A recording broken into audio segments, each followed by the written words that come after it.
I'd like to welcome all of you here this morning, and I want to thank Dan Walker for opening up his magnificent new venue here. And I don't know how you get any work done just looking out the window. Majestic view, to say the least. I'm sure Harold looks out the window all day, you know, but Dan does the work here. We're honored to have Dan on our board of the New England Council, and we're only as good as our members are, and we're lucky to have Freddie Flaherty and Dan Walker as our member. The New England Council has gotten off to a very, very busy fall start, to say the least. Just 2 weeks ago, we had our annual New England Council dinner in Boston. We honored outstanding recipients, including Melissa Smith of WEX was one of our recipients. We had 1,700 people, which is extraordinary. We were told it's the largest business gathering in all of New England to get 1,700 people at a dinner. And it just, I think it reflects on who we are, the New England Council. We may not be the largest business organization, but yet we do fight above our weight. And this past week, we began our tour with Senator Sheldon Whitehouse in Providence, speaking to the New England Council, and 2 days later, Congressman Stephen Lynch in Boston spoke to the New England Council. Now today, we have Chellie speaking to the New England Council. Next week, we'll be in Vermont, where we have a breakfast with Congresswoman Belant, and it doesn't end, to say the least. We have former Governor Charlie Baker speaking in Boston next week on NCA issues. We have Jim McGovern speaking on robotics forum later this month. We have an interesting forum coming up with the former U.S. Ambassador to Russia, John Sullivan. Will be speaking to the New England Council, talking about timely. And it's just, the list goes on and on. We have several other members on the queue list, whether it's Senator Markey, Senator Richie Neal, Senator Congressman John Larson. We have Congressman Magaziner coming up to speak in Rhode Island. So it's going to be a very, very busy next couple of weeks, to say the least. But we're delighted to be back here in Portland, and delighted to have Congresswoman Chellie Pingree here. I was talking to Stephen Lynch earlier this week, and I said we're going to be up to Portland, and he said that she is one of my favorite members. And he said I have great respect for her and the way she conducts herself. And so obviously she's so well respected in the delegation. So with that, if you'd like to start off, Congresswoman, you want to say a few words? The floor is yours. Great. Well, I know we're going to do a question and answer, so I won't dig in too deep here. But thank you, Jim. Thank you, Dan. Thank you, Harold, for letting us share your space here. Beautiful new space. It gives us, we get a whole different view of Portland now, which is kind of exciting. But really some of the best views in Portland. And thank you to all of you for coming this morning. I really appreciate the chance to chat with you about some of the issues that we're dealing with today, and hear some of your concerns about the kinds of things we should be paying attention to. I'm really grateful for Jim and for the New England Council. First off, I think it's always good when you're in Maine to be reminded we are part of New England. In the delegation, there's like 21 of us, is that right? Yeah. So 21 of us, and we have delegation meetings, and we often say if you put all of New England together, we're kind of like a state. You know, when you think about California has 52 members, you know, there's Texas, there's New York, there's all these big states. But if we act together, and so many of our problems are very similar, so many of the issues that we care about and that our local communities want us to work on are very similar. So it's great to do. And the New England delegation definitely punches above their weight. Lots of leadership in our delegation, a lot of hardworking, really highly respected members. So everyone you're meeting with and that you guys work with is great, and you do a lot to bring us all together and to bring many of our constituents together for a variety of things, so thank you for that. I'm happy just to sort of talk about the questions and the issues. I guess it's no surprise to anyone that we're in an election cycle here, and we're getting close to the finish line, and if you're like me, you're just biting your nails every day, thinking, when will this be over? Yeah, it's a challenging year. It's a challenging year, of course, for who's going to be in charge in the White House. But then also we have the control of the House and the Senate up for grabs in Washington, and very close margins. And those close margins have worked in our favor maybe for the first couple of years of the Biden administration, but the last couple of years have been really challenging to work with, particularly in the House of Representatives. And I'm happy to go into that as much as you want, but it's kept us from being able to pass important appropriations legislation, just the very things we have to do to keep government open. Good news is government is open. We've done a continuing resolution, and we're scheduled to get back in, right after the election, get back to work, and then we have another deadline on December 20th. They like to put the deadlines close to holidays because it's one way to get Congress to realize, you got to get home for the holidays, you got to get this done.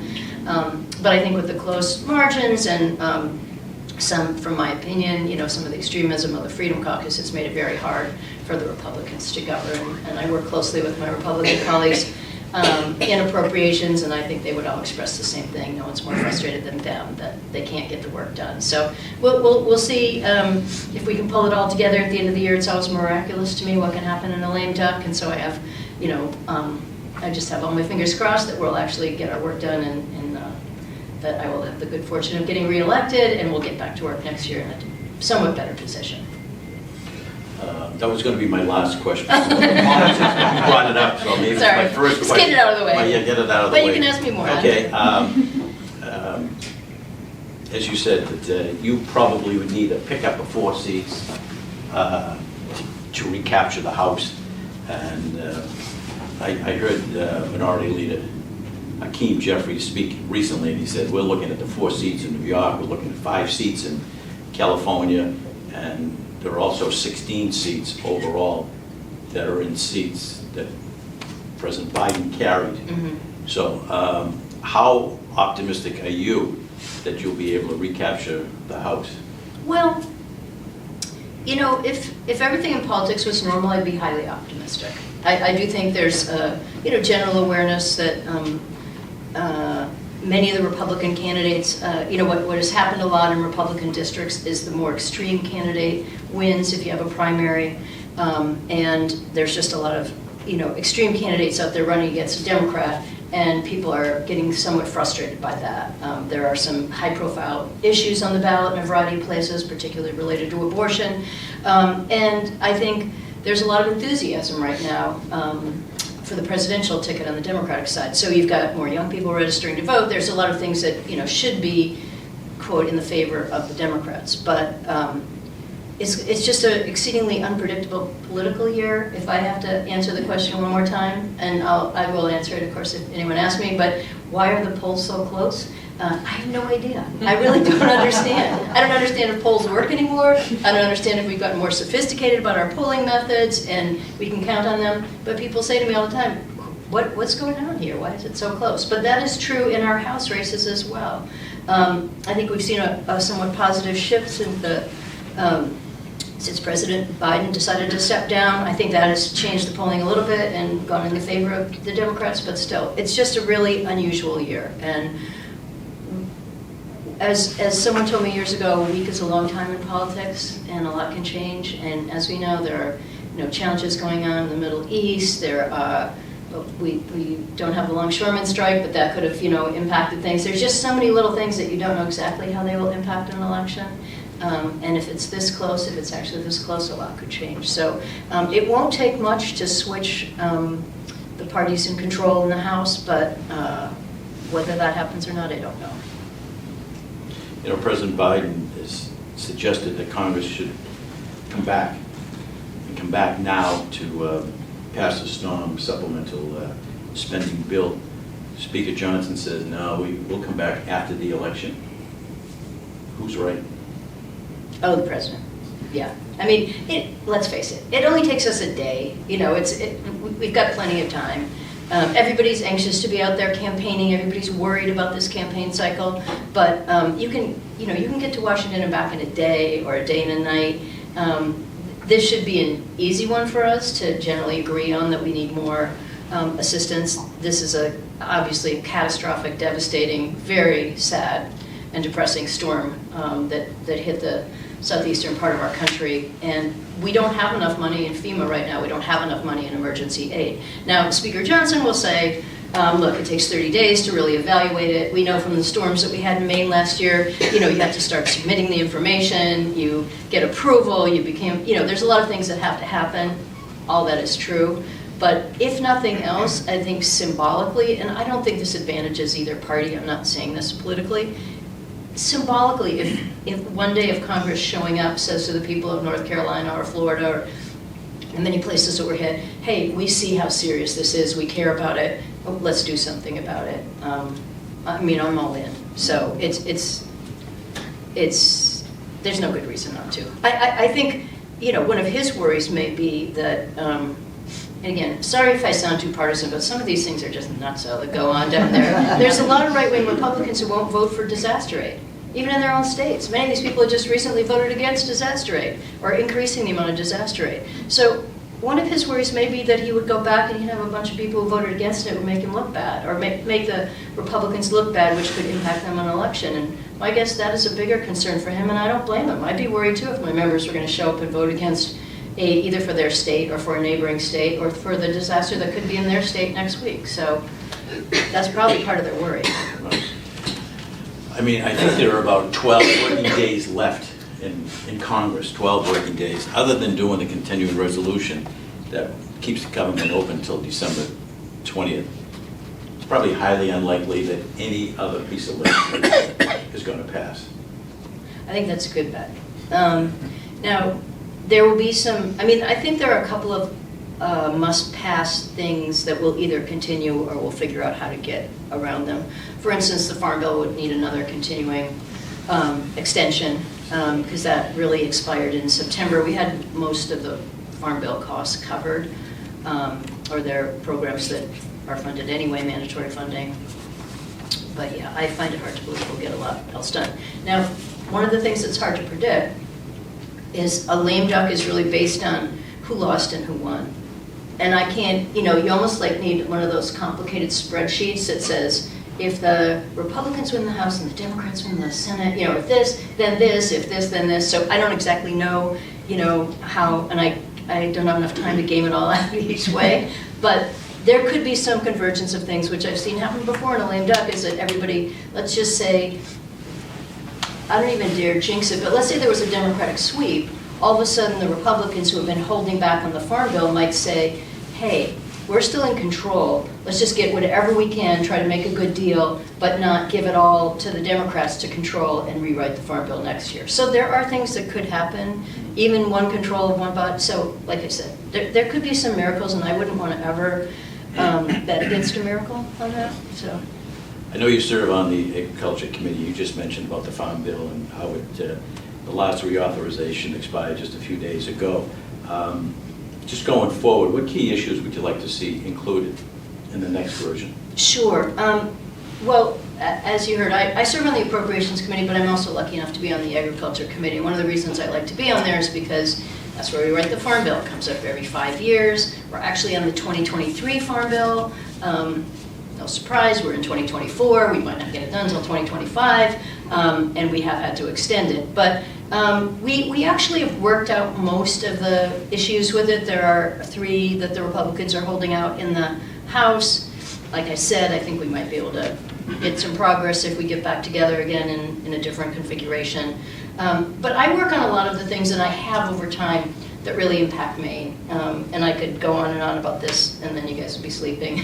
But the Farm Bill is such an important bill that often just sounds like it's about agriculture, but really it's all about rural life, and is one of the most rural states in the country. Huge impact for us.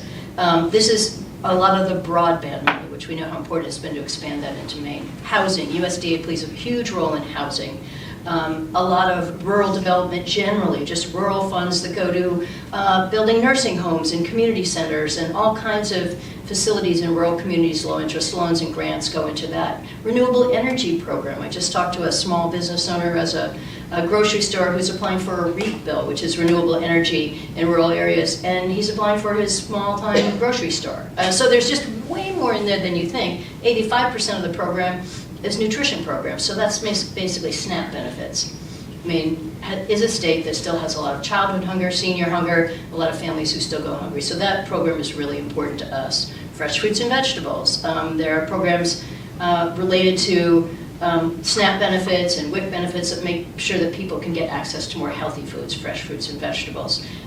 There's a lot to support farmers in our state, and a lot of what I've worked on, besides all the things that I just mentioned, are the things that help to promote small to medium-sized farmers. I mean, it's really impressive and often goes undervalued in our state how much we've had a resurgence in the last 20 years of the food and farming sector. I ran into Andrea Maker last night, who does Focus Maine, and she said economic growth and job growth in Maine has been about 1%. Job growth in the food and farming sector has been 3%.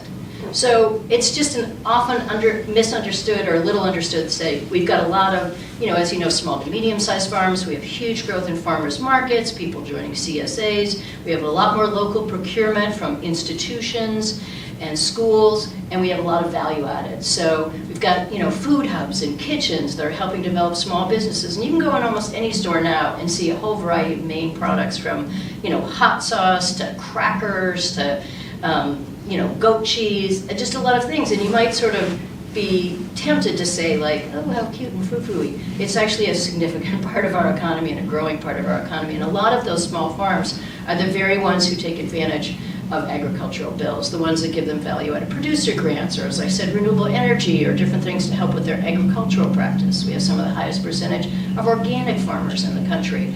So we just have a huge segment going on out there, and I think a lot of that has been supported in big ways by some of the money we've been able to put into the Farm Bill. And frankly, Maine's ability to take advantage of it. We've got a lot of good organizations that support farmers. We have a great Department of Agriculture in our state that uses the funds very well. And anyway, so this Farm Bill, because of our divided Congress, I don't think I've gotten I haven't gotten as much inserted into the Republican version of the bill as I want, but we also have a Senate version of the bill that's controlled by Debbie Stabenow from Michigan, and we've gotten a lot over there. And a lot of it is the things that we're talking about. The one thing that I would say we've got in the Senate bill, and I've worked closely with Senator Collins on this, is a bill we put together called Relief for Farmers Act, and that authorizes up to $500 million, sorry, assistance for farmers hit by PFAS. So we all know it's a depressing story in Maine. It's only a depressing story in Maine because we've been out front with it. We've done the most testing. We know the most about what's going on. As I say to my colleagues, this is coming to a state near you soon. This is not something that was unique to Maine. We just could be really proud of the work we've already done. And the Maine legislature itself that already allocated $60 million in funds to help with those farms, to help with mediation, to help with the economic issues of farmers who have now found their land unworkable, unusable, and to do research about how to clean it up going into the future. So that was a very long answer. The only things I will say I'm also not happy about in the Farm Bill is we don't have enough that helps our fishermen in the state. So some seafood processing and some seafood issues come through the Department of Agriculture. It's super confusing, but all aquaculture does. And as we know, aquaculture is a growing opportunity in Maine. We've already had a pretty solid aquaculture industry here, but it's been increasing over time, not without some challenges. But the growing and processing of kelp is really phenomenal, what we're doing here. Some salmon, lots of shellfish, lots of oysters, and lots of experimentation in finfish and scallops. And we tried to insert an Office of Aquaculture in the USDA with a good staff and sort of more support for this. We haven't gotten there yet. We've done a little bit with some of the loan programs for fishermen to try to expand them to seafood processors. I brought the Agriculture Committee to Maine this last summer for a listening tour. It was a summer ago, and we did everything we could to make sure that they got, well, not only lobsters, but some oysters, kelp, and scallops. And we took them to see an oyster grower, and we really gave them the full taste of what goes on here in aquaculture. So I did my best to try to be like, good idea. But I haven't quite gotten there yet. But anyway, that was a very long story, but agriculture is one of my interests and one of the things that we have great unity on the delegation to work on these things, but I think I often, try to lead the charge because it's one of the things I'm really interested in. You serve on that influential committee, appropriations, and it says an awful lot about your ability that you have been selected to serve on that committee, because that's the most sought-after committee outside of Ways and Means, and says a lot about her abilities to produce and to work really hard on those issues. But you chair the subcommittee on Interior and Environment and related agencies, and can you just talk a little bit about that committee and what your priorities are, and more importantly, your accomplishments? Sure. Well, I consider myself very lucky because not only do I work on agriculture, but I think that subcommittee is really one of the most interesting ones. I love all the issues related to climate change and science and a variety of other things that come under that committee. So the EPA budget is in there, and obviously we know what an important role the EPA plays in things related to climate change, but also for our state, having sufficient funding at the EPA, which usually directly flows back to our own state, is really important in things like brownfields cleanup, Superfund sites. If you think about a lot of the recent development that's gone on in Maine, particularly over the last couple of decades, a lot of the mill development in a lot of places have been the first thing that has to happen is a brownfield cleanup. And once you've done that, then you can develop on that site. So having sufficient funding for that, and Maine's done a really good job applying for that. Also, all the funding for sewer and water. Now, there's no glamour in that, but as we know, with some of the coastal resilience issues we're working on, huge problem, huge future cost. And we do our best to try to get as much money in that account and also use it for some of our earmarks to bring money back for those communities that have to completely rebuild their system, or places like Saco, where the wastewater treatment center was completely flooded, or flooding and all these storms and only getting worse all the time. So big issues to Maine, as well as issues related to clean air and climate change. So one of my most important accomplishments in the last 2 years has been fighting back a Republican cut to the EPA of 20%. Now, no part of government could function with a 20% cut. That's just a given. It's a bad starting point because you're just trying to work your way back up. And given the attention on all of the things that we have to deal with in our environment right now, it's a terrible time to make those cuts. So, unfortunately, in this particular Congress, my goal is to just get that money back in there and to try to fight for those funds. Most Republicans don't really want to cut the EPA that much. They know how important it is to their home districts. They got sewer and water too. They've got all these same problems that I do. There's a little bit of a grudge match going against either the EPA or anything related to climate change. And so sometimes all we're trying to do is just get ourselves back to a sensible point. One of the other challenges for me in that particular budget, so we fund the EPA, that's a big part of what we do, but we also have the Department of Interior, that's our national parks, and all of our public lands. We don't have as many public lands here in Maine, but we certainly have a very important national park and a national monument and a lot of other things that get funded through the national park system. And if you go to Acadia and you meet with the superintendent, the first thing you'll hear about is the maintenance backlog. Second thing you'll hear about is the impact of climate change on the park and all the things, whether it's roads washing out or just their facilities being, inadequate for what they need to do, or trails, or just many of the things that they have to deal with, as well as being one of the most visited parks in the country, and trying to deal with the traffic flow, the number of people. How do you handle all those visitors? So national parks, huge part of what we do. The other wonderful part of this subcommittee is all of the arts agencies and the funding for the National Endowment for the Humanities and National Endowment for the Arts. So I'm only saying, I'm sorry, another extremely critical part of it is Bureau of Indian Affairs. So everything related to tribal funding, all of our tribal funding in Indian health, Indian education, another vastly underfunded area. The challenge often in dealing with this budget is it's usually one of the lowest allocations. It tends to be a lot of the agencies that my colleagues on the other side of the aisle don't like, so they give it a very small allocation. They don't like public lands, they don't like the arts, and anyway, so we're always trying to feel like, okay, how do we keep these things functioning? How do we get the money back in the EPA without taking it away from the arts or from some other critical thing? And again, the arts is one of those things that people might say, like, seriously, should government be doing this? But when you come from a small rural state like we do, the money that comes from the National Endowment for the Arts or the National Endowment for the Humanities that goes to our small schools, our small community arts facilities, our historical societies. It's really phenomenal. And those are very small grants that do a huge, they go a long way in helping a school have an artist in residence or support an arts program or keep a historical society going on a new project. We just had the head of the NEH come up here, and we took her out to Chebbig Island to look at an amazing small historical society and what they've preserved for that community and how important it is to everybody. You can say that in all 400 plus towns in Maine. You know, those are really critical things to do. So anyway, another long story of how I do the budget that I do. And just to be clear, I'm the ranking member. So in Congress you have a chair and a ranking member. You're the ranking member when you're in the minority, you're a chair when you're in the majority. And I'll just say, it's way better to be the chair. It's a lot easier to fix out these complicated things. And some of the big things that we have coming up, you know, one of the biggest challenges we have is making sure we adequately fund the Bureau of Indian Affairs, Indian Health, for all the reasons that we know dramatically about in Maine, but are replicated with over 500 tribes around the country. Underfunding of all of those things, again, in a very difficult time, whether it comes to climate or economic impact or substance use disorder issues, just a lot going on.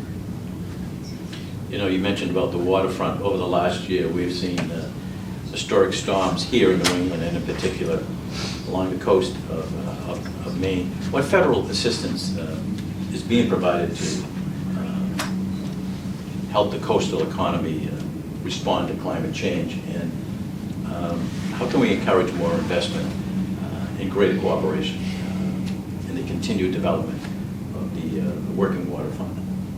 Yeah, well, first off, I sponsored a bill quite a while ago that I'm still working on. We've gotten some of it included into language of bigger bills on working waterfronts. I mean, we really have a shrinking of our working waterfronts throughout Maine. As we know, the development pressures are huge, and if we want to have a vigorous fishing industry, if we want to have opportunities for the future for the blue water economy, as people call it, which is aquaculture and all the related things we want to be doing, we have to continue to keep that open. So we have a bill that I've worked on with a Republican from Virginia that really just gives grants and funds of working waterfronts. It helps those communities that need to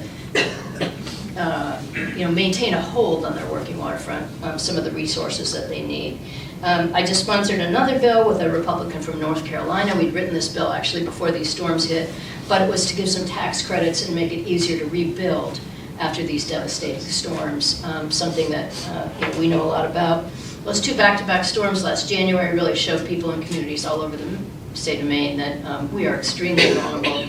A kind of storm we never thought would hit twice in basically 1 week, and to go view the damage after that was just devastating, from fishing piers that had been in a family forever, small businesses that were on the wharf that could no longer operate. And then you go down to towns like Wells, where you have so many houses like along the beach, second homes for many people, which aren't covered under FEMA, but were maybe that family's retirement plan, maybe a source of income for that family, and no way that many of them can be rebuilt. And then you've got the communities that are trying to deal with this, plan ahead, deal with their vital infrastructure. And I've been through a few of those community meetings where the engineers come in and they show you what the high tide mark is going to be in 2030, 2050, and then 2100, and you think, well, everybody's got to move back up, only this is New England. There's already a lot of people up there back. There's nowhere to go. There's no easy way to do this. There's no breakwater or something simple to do. So even starting the initial plans is hard for a lot of communities, hard for a lot of people to talk about.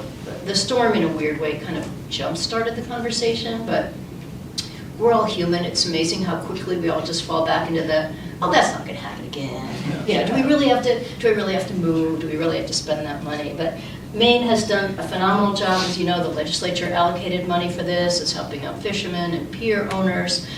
Did an amazing job, won a NOAA grant for $69 million that came out of the IRA funds that we had passed. So they're just starting to implement that. I think they're opening up a state resilience office that'll be there to help communities to look at how to access grants, to see what qualifies under FEMA, what doesn't. There are some planning grants you can get under FEMA. So there's a lot we're doing. We've gotten a fair amount of money in the last year through the infrastructure bill and through the IRA that's dealing with Scarborough Marsh, down in Wells, the Rachel Carson area. A lot of what we're understanding is you can't let those marshes go or get developed because there often are buffers in storms and In some of the places where you've lost that, that's when the flooding and the storm surges are the worst. So we have huge work to do, and I'll just editorialize here. One of our biggest challenges is this sort of constant confusion about whether or not climate change is real. And maybe if I asked you all in the room, you'd be like, okay, yeah, no, I think it's real. But when you get to Washington, we have fundamental debates almost every single day with our colleagues, and I lead a lot of these debates because my committee is on this, and I spent 10 hours on the floor a few months ago when my bill was up, just arguing one after another, and people saying to me, Republicans on the other side of the aisle, the more extreme Republicans, I don't want to say they're all like this, but just saying, yeah, that's not even real, it's not really happening. There's scientists who say it's not going to happen, we can't be making these changes, we can't spend the money. And if you don't have sort of a universal sense of like willpower, if we're not united in this idea, we got to do it, then everybody fights every little thing that you want to do, and even some of these big changes that little communities are going to have to make. Some are all on board, some are all ready, but you can't, we sort of have to get to the point before it's catastrophic of saying, well, what could we do to change some things so we don't have to rebuild our sewer system 3 times at a cost of $30 million a hit. The New England Council's been following the debate over the years on the federal legislation of cannabis, particularly because of the current limitation on banks and other financial institutions to provide services to legitimate and legal cannabis businesses. Do you think the next Congress will be the Congress that will pass cannabis legislation? I'm just going to go out on a limb and say yes. It's time. I know. I mean, it's funny. I never did I think in Congress I would spend as much time dealing with cannabis legislation. Never did I think that the people who would talk to me most about it would be banks and credit unions. And the first time that happened, I'm sure I was scratching my head a few years ago when they came in and were like, we got to talk to you about cannabis. And I'm like, bank. But and most of you know this all by now, but we cannot get this bill passed on marijuana banking, even though marijuana is legal in many states in the country and we have state chartered banks. Because there are federal prohibitions, it has still been impossible to use the banking system if you're in the cannabis business. Now, for all of you who live in Maine, which is pretty much everybody, you can drive down any road in a small town now and you'll see 3 cannabis businesses back to back. First you're saying, like, how do they all stay in business?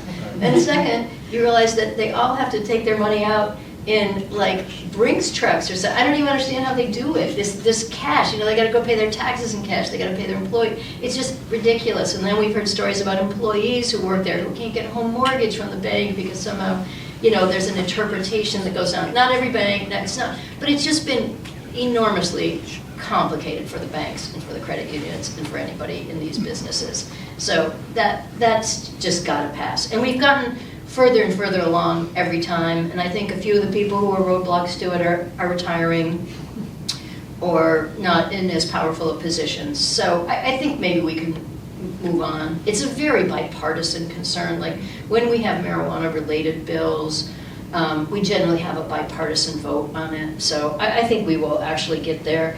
There are other things, the president dropped marijuana from a Schedule I drug down to a Schedule III drug.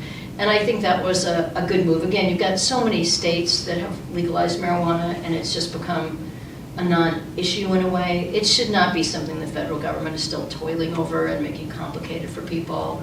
And then we have some regulations that we're trying to deal with around hemp, and hopefully we can get some of that straightened out. I can't even bore you with this because it's too hard for me to explain what, this issue around THC levels in hemp, and some of it gets turned into something called Delta-9 that then gets sold in a convenience store that kids might have access to that is actually, more of a high-producing drug. So we're trying to straighten some of that out in the Farm Bill, which isn't exactly the best place to do it. Ideally, with hemp, we could get ourselves back into a situation where farmers can grow hemp under very good, simple regulations. People could still have access to CBD, which is not a doesn't have THC in it, and marijuana can be, more sensibly regulated, and farmers can also use hemp for things like fiber and all the other things that you might see on the marketplace there, hemp milk, hemp, and that can be a good growing industry for states like ours. It's been complicated because of all these regulations that I think have made it difficult for farmers. So someday we'll get that straightened out. I like to think the marijuana banking is going to pass next year, but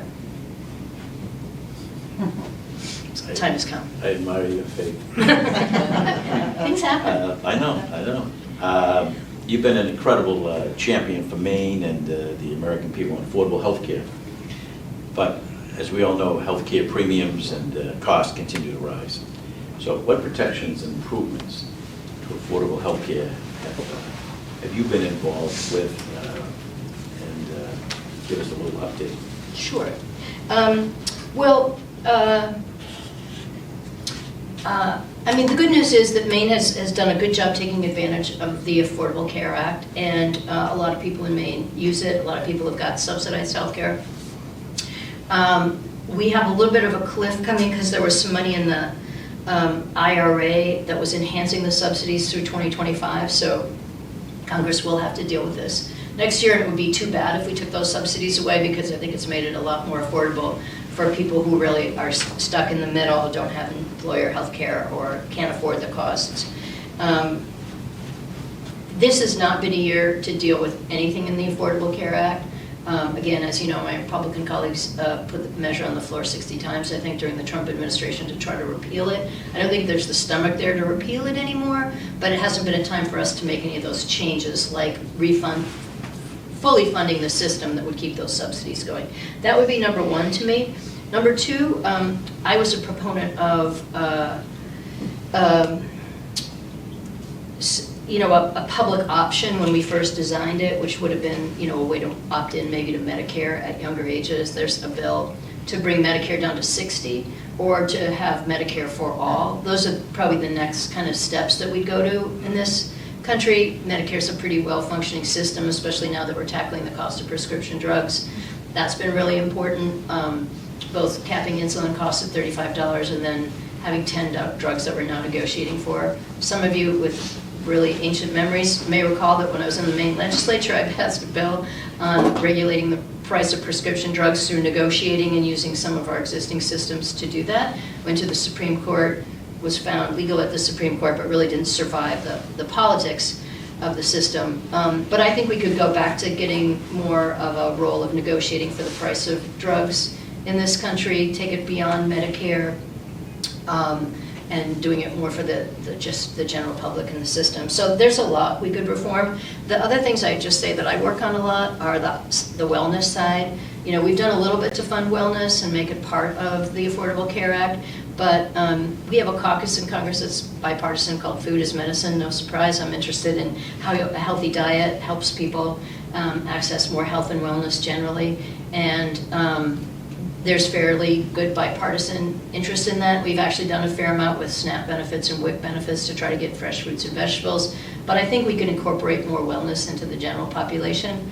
I was on a really interesting forum the other day on this. It was a Health and Human Services convening about food as medicine and how our diets impact our health. And the head of the FDA was talking about it as we sort of move into this new era of generalized access to weight loss drugs. And he said, you can spend $1,000 a month getting a person Wegovy, or you could spend $150 a month making sure they get fresh fruits and vegetables and are never in that situation, especially for diabetics and people who already have pre-existing conditions. And we don't really think about it in that way. We're now already trying to figure out how we're going to handle the cost of these enormously expensive drugs, which will have a huge benefit to a lot of the population. But on the other hand, we don't think about, how do we keep people healthy? What would we do to make sure we regulate ultra-processed foods and get them more healthy foods? So that's sort of long-term thinking, but it's good when Congress can occasionally address some longer-term thinking as opposed to the crisis of the moment. Speaking of keeping people healthy, I think one program that helps is telehealth. And it's it's very important if you live in a rural area, as we do here in Maine, but the telehealth flexibilities, I believe, are due to expire at the end of the year. Are you optimistic that not only would it be extended, but made permanent, and whether it's the 12 remaining days or the new Congress? New Congress. Let's try for the 12 remaining days. Yeah, we've been very strong proponents of telehealth.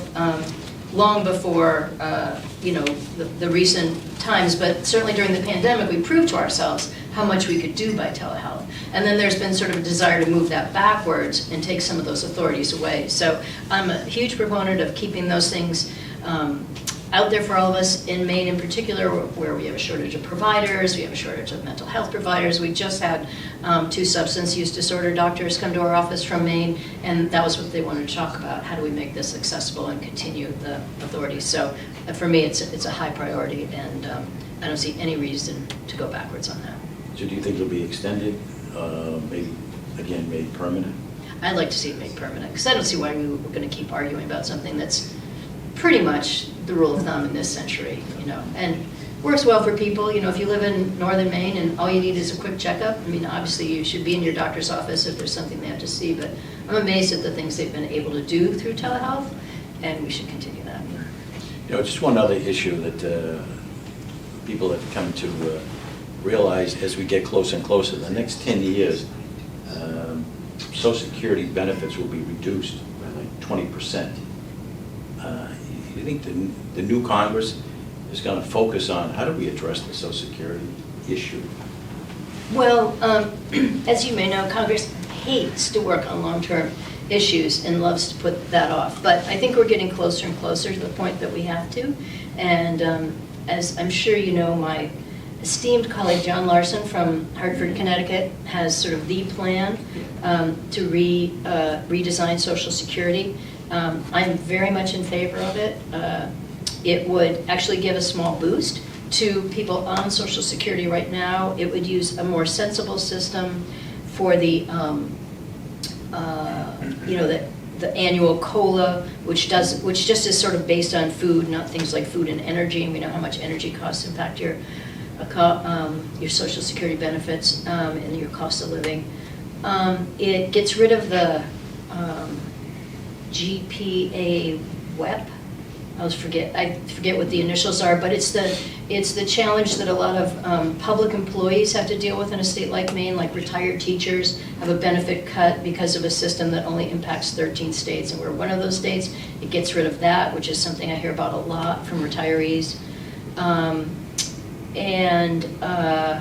It just creates more sensibility in the system overall. It funds the trust fund all the way to 2100, and it does all that by, right now your Social Security contribution is capped at $168,000. So between $168,000 and $400,000 there would be no impact, but if you make more than $400,000 a year, you at $400,000 go back into paying into the system, and it impacts, I think they said that's 0.4% of the population, so 0.4% would pay a greater amount on their income, and that would be enough to leave everything as it is. It would keep us from raising the age. So on the Republican side, their proposal is to raise the age to 70, which I think in a state like Maine, where you have a lot of people who work in the trades, just kind of get worn out before they want to work till they're 70, but end up having to work later because right now, or they would have to work later if they had to wait till 70. And I think it would make some cuts overall in what your benefits are. So I'm very much in favor of the Larson plan, and I think he's done a really good job of sort of building support for it. So if Congress, if we were in control, I would suggest that was one of the first things that we should do to kind of get that off the table so it's not a constant worry, and it gets that trust fund funded and there's no more debate about it. Because it's one of those issues that comes up politically every year. We all fight about who's going to cut Social Security and who's the bad guy, and we got other things we can fight about. We don't need to do that anymore. Let's just get it done. You mentioned earlier about housing. There might be some additional assistance from the federal government. Housing, pressing issue in every state in the country, affordability of housing, and it affects a lot of CEOs and trying to recruit people to come to work in their particular companies and firms when they hear the housing cost is so exorbitant. What more can Congress do to try to alleviate the burden on creating affordable housing? Sure, it's a huge issue. As we know, it's been a big issue in Maine for a while, but really exacerbated post-pandemic. The good news is, Maine's had its first in-migration since 1971, so finally As the oldest state in the nation, our population has started to climb a little bit. I hear from every single employer, I need more workers. I mean, we know that we need people in this state, but one of the biggest impediments has been at all levels, the cost of housing, the ability to find housing. We have very low inventory in our state. I think the estimate is that we need an additional 80,000 units by 2030. That's a lot to get built, and a supply chain shortage and a worker shortage. But federal government has a big role to play through HUD, Housing and Urban Development, Corporation for the United States that has been underfunded for a long time, and that's where there's the biggest amount of money for building affordable housing. It's also where Section 8 vouchers come from, so the rent subsidies for people who are of low income, both are dramatically underfunded. Just to give you an idea, in the 2025 budget with the Republicans, the request level was $1.2 billion. The Republicans funded it at $500,000, so that's a 60% cut. So even though I think housing is very universal and a bipartisan need, it's been attacked a lot. Some people just don't think the federal government should be involved. As I said, USDA is also another big component. We have to have enough funding there. And the low-income tax credit is part of how we get the most housing built in Maine, because that's a saleable credit and has helped out a lot. So there's a big role for the federal government to play. I think the state has raised its awareness on housing needs. It's certainly a big issue for the legislature and the governor. So I think we have a lot of cooperation in our state, but right now we need resources, and then as a paradox, we need workers. And so we got to house the workers so that, we can't build our population, and that's an important thing. The only other thing I would say, as a side issue, and we don't have to get into immigration today, but I have the bill to reduce the amount of time that our asylum seekers have to wait before they can get a work permit. Under my bill, they could go to work in 30 days if they're here legally as asylum seekers and they've applied for asylum. Right now, sometimes it can take up to a year or more to get your work permit.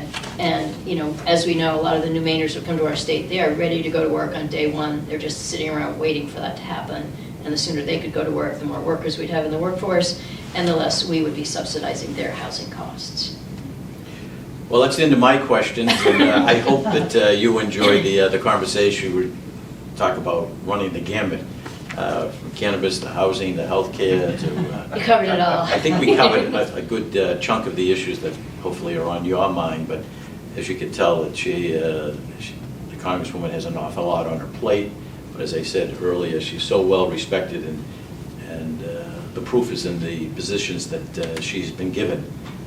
The Appropriations Committee, the Interior Committee, and she's a worker, and that's her reputation, but also somebody who crosses the aisle because she wants to get things done. And I've often said this about Congresswoman Pingree, is that she went to Washington to make a difference, not to make a name, and she's making a difference each and every day. So you know that, but we're proud to have her as part of the New England delegation. Hope you enjoyed the conversation. Thank you very much. If you have a question, Congresswoman will be more than happy to answer it. And I hope you have a great weekend. And thanks very much for Freddie Flaherty, Dan Walker. You look at me, I have nothing to do with it. I'm not looking at you. What did I do wrong? I wouldn't be looking at you. I'm a supernumerary around I'm here. looking at Dan Walker. He's the man. But again, I hope you have a great weekend. Thanks very much.